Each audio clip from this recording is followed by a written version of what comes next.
welcome back to the channel. Today we're in Cannock Chase and the surrounding areas. Now listen, it's a outstanding natural beauty location known for its mountain biking, hikes and wild trail running or whatever it is, but we're not here for that today. We're here because of the strong connection and link to World War I and World War II. And just to give you a little bit of facts before we start, this was the largest training camp in the British Empire. Cannock Chase, of all places, yes I know. This place has a lot to offer. You've got reconstructed huts of where the soldiers used to sleep with loads of information inside of there. You have bunkers, you've got rifle ranges, memorials. There is an absolute plethora of things associated to the wars here. So stick along, watch this video and we will show you what we get up to. So here it is. We were anticipating a massive monument, but look, it's literally a rock. So yeah, it's inscribed with Bremen 25. And basically what this is it's a monument for 25 years of friendship between Staffordshire and Bremen, the city in Germany. So as part of the commemoration, 25 oak trees were planted. So as you can see, all these oak trees were planted here. So yeah, a little bit underwhelming, but it's symbolic. It's symbolic, definitely symbolic. So yeah, this is close to the German military cemetery, which we're going to try and tick off next. But yeah, there we go. There's the Bremen 25 stone.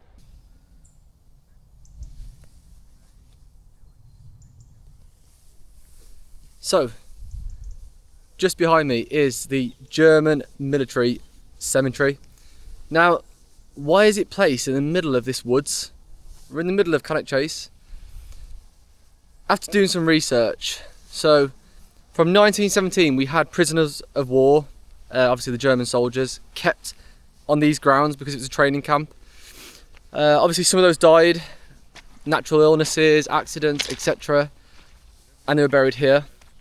Now interestingly as well, that was obviously the First World War, but in the Second World War, Luftwaffe bombers who got shot down by the RAF, their bodies were scattered about in the UK, and some of the Second World War German air service men are buried here.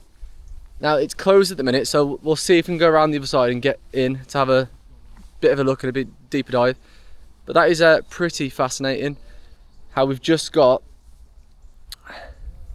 German military men buried in the middle of Cannock Chase. Quite horrifying, you know, because obviously there's much larger war cemetery sites, but just from this angle here, there's still a huge amount of graves here. But just from the historical side, as I say, the First World War, prisoners of war were held here. Second World War, it was often the men who got shot down and died in war, their bodies were buried and scattered about, and this is one of the locations.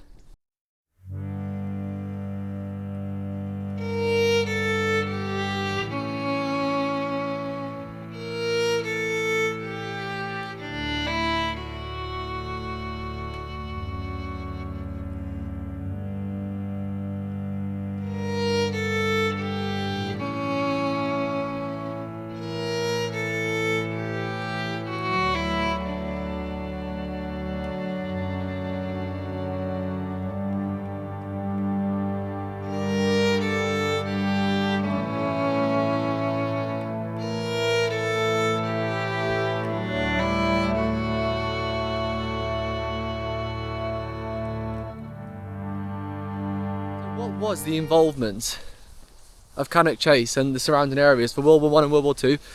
Well, this was a huge training camp. So there was over 40,000 soldiers, well, military personnel, stopping on this site. They had mock trenches, mock bunkers, they had a hospital, all the sort of training they required before they sent off to war. Now, this place, also in the First World War, was the home to prisoners of war of the Germans. So it was quite an actual key instrumental place, really.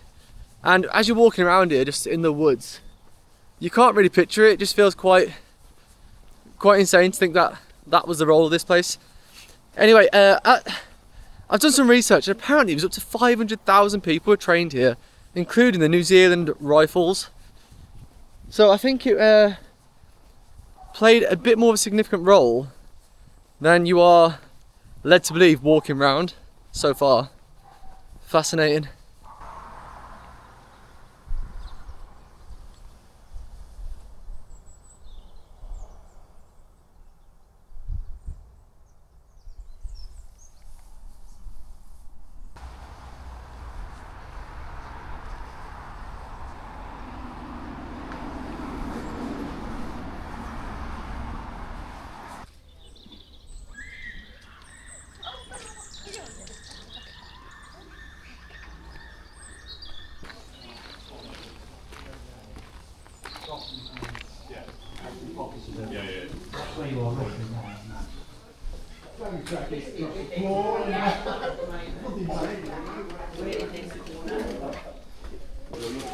It was the biggest camp in the British Empire. Was it? We just googled that, yeah, and it said it was. So this is 12 square miles of it. This is the Brockton camp. Yeah. So can you pass this up point? So this is the Brockton camp here. So you got 20,000 soldiers in this camp there. Wow. And then you've got 7,000 prisoners of war there. Do you know the area?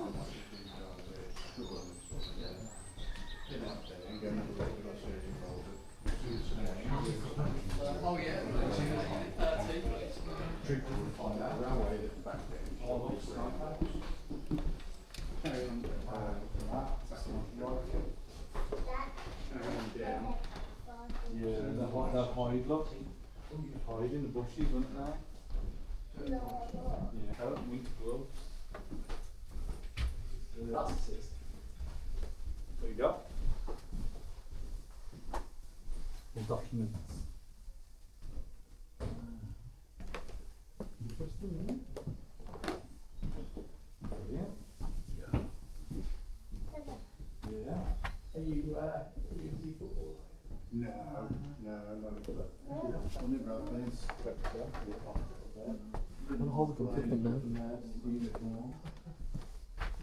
Get an hat on, get an hat. You can have the New Zealand Rifles and then I want the British one. or that one or that one. Which one's that? These are both British. I'll have a... This was the early one, but the shrapnel went through that. Yeah. And that's why they decided to swap it for that. I'll have this one. Proper Yeah. tin. I was gonna say, be safe with that one. Yeah. So I'll move out of the way. Did they used to have You've got man get his buns? Kit bed in as well. Yes. Do I look like a British soldier? Not really. Well, my name's Giuseppe, so... I don't think the Italians were enemies, weren't they? First couple of years. You can do that. Oh wow. Pull it back. Wow. Slow though, innit? Imagine like there's 10 of you running at you, you're like... Yeah. When did they bring like the proper semi-automatics in? Well, one of the problems, well, it wasn't a problem for us, but they were taught how to do rapid fire. So they could click it, fire them off really fast, and the Germans couldn't understand it. The reason being, with their guns, you have to drop it. Right. Back, and then put it back, and then bring it back here. So all these Germans being the best if you're engineers watching the and films, if you're watching the films, you'll see them do it. The Germans drop the gun, load it, and then... So they couldn't understand how you were doing rapid fire with this type of gun, or what sort of gun it was. I've got to say, the transition from swords to guns must have been wild. Could you imagine that first ever battle? They all come running on a horse with a sword, and there's blokes standing there just firing at you. You must have been like, what on earth? That I am. You look the part. You look the part. I am British, and I'm not. You not look like a soldier, but you look like a German one. To be fair, you look German. Do I? Yeah, you don't look British in that. It's quite weighty though, isn't he? Yeah. Well, it is when you think you've got to carry that handle. And, yeah, and you've got to carry And your all of this. ammo. Wow. That would have been the bed you're sleeping on as well. And now you're going on a 40-mile hike, you know. Without Strava as well. Yeah, there's just no point, is there? I do That's feel insane. the part though. Yeah. Makes you sort of, you want to get sort of like a... Do you have the old, what do they call it there? The Yeah, but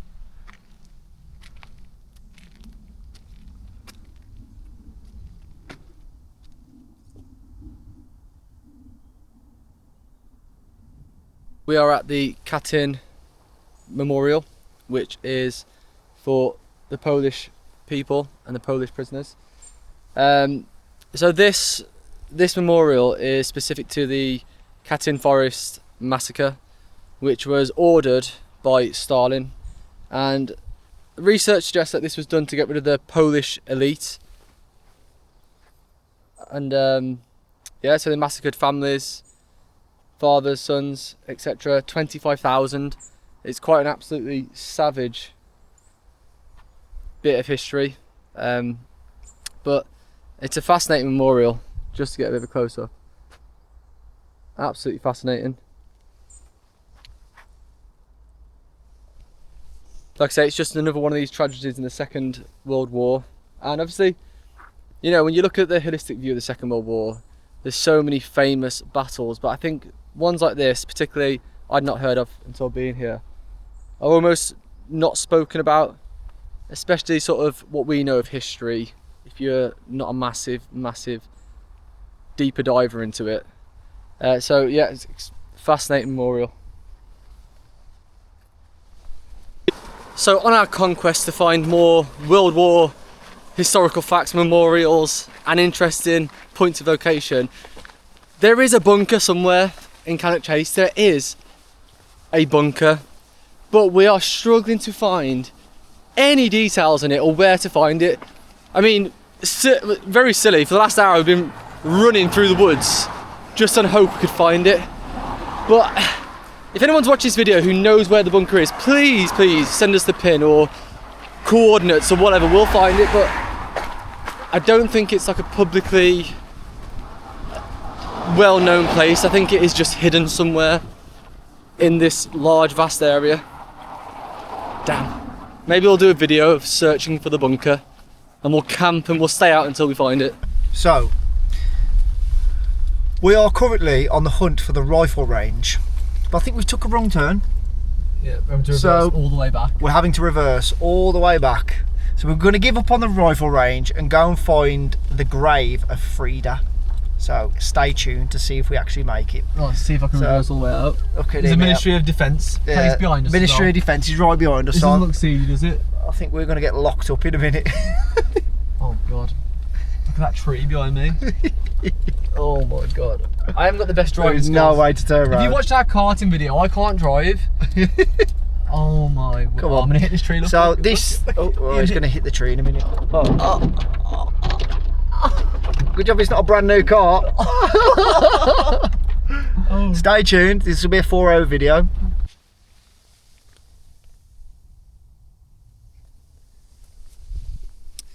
So obviously during the wars, animals were mascots or part of wars doing various tasks. So Freda was the mascot for the New Zealand Rifles. So while they were training over here, they're the mascot.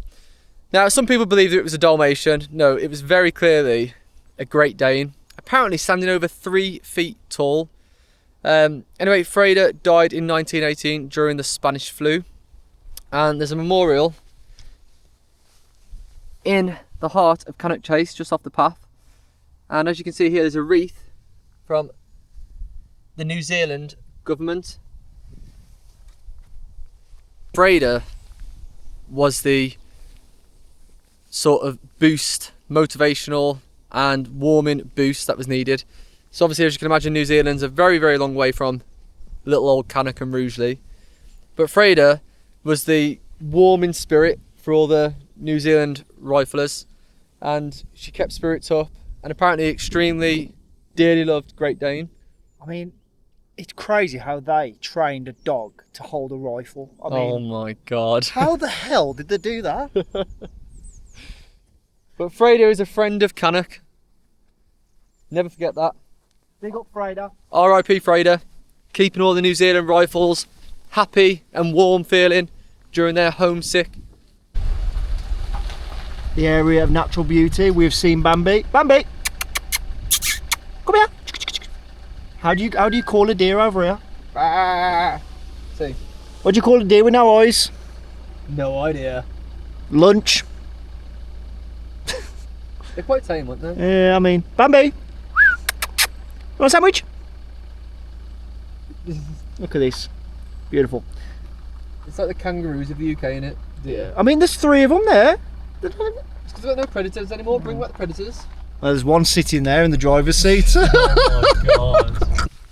Right, we've completed our war tour in the Cannock Chase and surrounding areas.